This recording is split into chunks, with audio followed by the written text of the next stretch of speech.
세계가 지속 가능한 발전을 하기 위해 탄소 중립을 달성해야 한다는 것에 딴지를 걸 사람은 아무도 없습니다. 하지만 탄소 중립 달성의 필수 조건인 가장 효율적이고 훌륭한 에너지 저장 수단에 대해선 여러 이견이 있을 수 있습니다. 이 질문에 대한 대답은 아마 배터리와 수소로 갈릴 것입니다. 우선 배터리에 대해 한번 알아보겠습니다. 전 세계에서 그리드 규모로 가장 유명한 배터리 사이트는 어디에 있을까요? 앨런 머스크의 테슬라가 제작하고 프랑스 전력 회사가 운영하고 있는 150메가와트 규모의 배터리 ESS가 현존하는 가장 큰 배터리 기반의 에너지 저장 수단입니다. 현재 호주 혼데일에 있는데 이 배터리 ESS는 24시간 동안 8,000가구 또는 1시간 동안 3만 가구 이상의 전력을 공급할 수 있다고 합니다. 2017년 100메가와트 건설 당시 기준으로 1억 1천만 달러, 우리 돈으로 1조 4천억 원이 들었는데 업그레이드 비용까지 2억 달러가 소요됐습니다.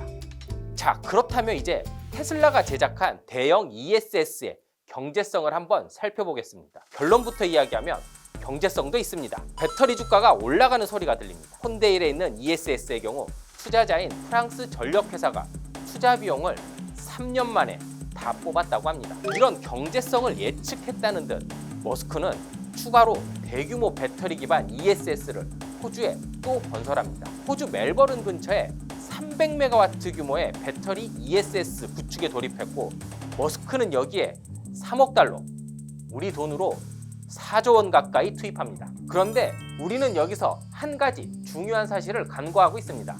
ESS 구축이 생각보다 면적이 많이 듭니다. 보통 배터리 기반 ESS는 1메가와트 규모로 제작해 한 곳에 모아놓는 방식을 사용합니다. 자, 1메가와트 ESS는 컨테이너 박스 1개 정도 크기인데 150메가와트 규모 ESS는 컨테이너 150개, 여기에 각종 부가장치를 생각하면 아마도 많은 땅이 필요할 것입니다. 실제 호주 혼데일 150메가와트 ESS 설치 면적은 10헥타르, 잠실 주 경기장 전체 규모와 비슷합니다. 이 때문에 호주와 같이 불필요한 땅이 대도시 주변에 많은 곳은 배터리로 ESS 구축이 가능하지만 우리나라와 유럽과 같은 나라들에서는 이런 시스템을 갖추기 힘듭니다. 그리고 최근 갈수록 계속 올라가고 있는 리튬과 니켈 등 배터리 원료 가격도 대형 ESS 구축을 어렵게 하는 원인 중에 하나입니다. 그렇다면 수소는 어떨까요? 일단 수소는 아직 기술 개발이 더 필요한 것이 사실입니다. 특히 그린 수소를 만드는 비용과 물의 확보가 문제점으로 지적되고 있습니다.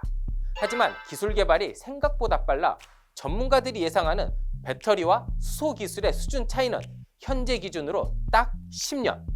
그리고 그 격차는 갈수록 빨리 줄어들고 있습니다.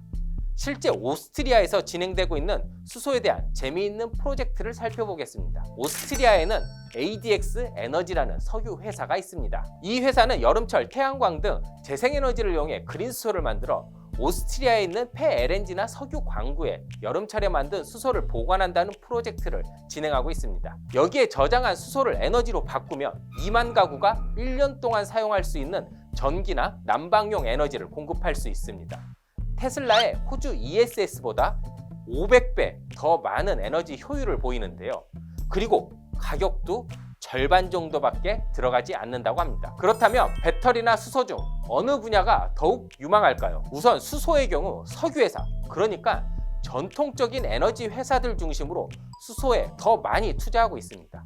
수소의 사용법이나 운반, 그리고 거래 수단까지 기존 석유나 천연가스 시스템을 활용할 수 있기 때문입니다. 실제 수소의 수출 지역으로 예상되는 호주나 중동의 경우 대부분 석유 회사들이 그린 수소를 만들 계획을 가지고 있습니다. 규모도 돈이 많은 석유 회사답게 프로젝트당 원전 1기 규모 이상입니다. 이 때문에 액화수소를 운반할 수 있는 기술이 나오는 2030년이면 에너지 시장은 수소로 급선회할 수 있다는 이야기도 나오고 있습니다. 많은 전문가들도 대규모 에너지 저장과 이동에 배터리보다 수소가 적합하다고 이야기하는데 바로 에너지 밀도도 한몫하고 있습니다. 현재 배터리 업계의 최대 현안은 에너지 밀도를 높이는 작업에 몰두하고 있습니다. 쉽게 말해 한정된 배터리 공간에 얼마나 많은 에너지를 넣기 위한 방안을 연구하고 있는데 1kg의 리튬 배터리, 현재 에너지 밀도가 가장 좋다는 NCM 배터리 기준 0.15에서 0.25kWh의 전기를 저장할 수 있습니다. 반면 1kg의 수소에는 39.6kWh의 에너지가 포함되어 있습니다. 비교를 위해 휘발유는 1kg당 13kWh 정도의 에너지를 포함하고 있습니다. 이 때문에 수소의 활용성을 조금만 높인다면 배터리가 저장 수단으로 수소를 따라잡을 수 없을 것이라고 합니다. 여러분은 배터리와 수소 중 어떤 분야가 승리할 것이라고 생각하시나요?